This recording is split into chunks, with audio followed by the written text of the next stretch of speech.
সুপ্রভাত বন্ধুরা, তোমরা সবাই কেমন আছো? এখন বাজে ঘড়ি 7টা 5।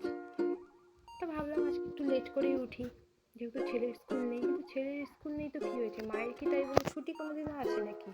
মাকে তো সেই প্রতিদিনের মতো রান্না করতেই হবে, না মা রান্না না করলে সবাই কি খাবে? তো সকালে টিফিনটা তৈরি করে নিচ্ছি।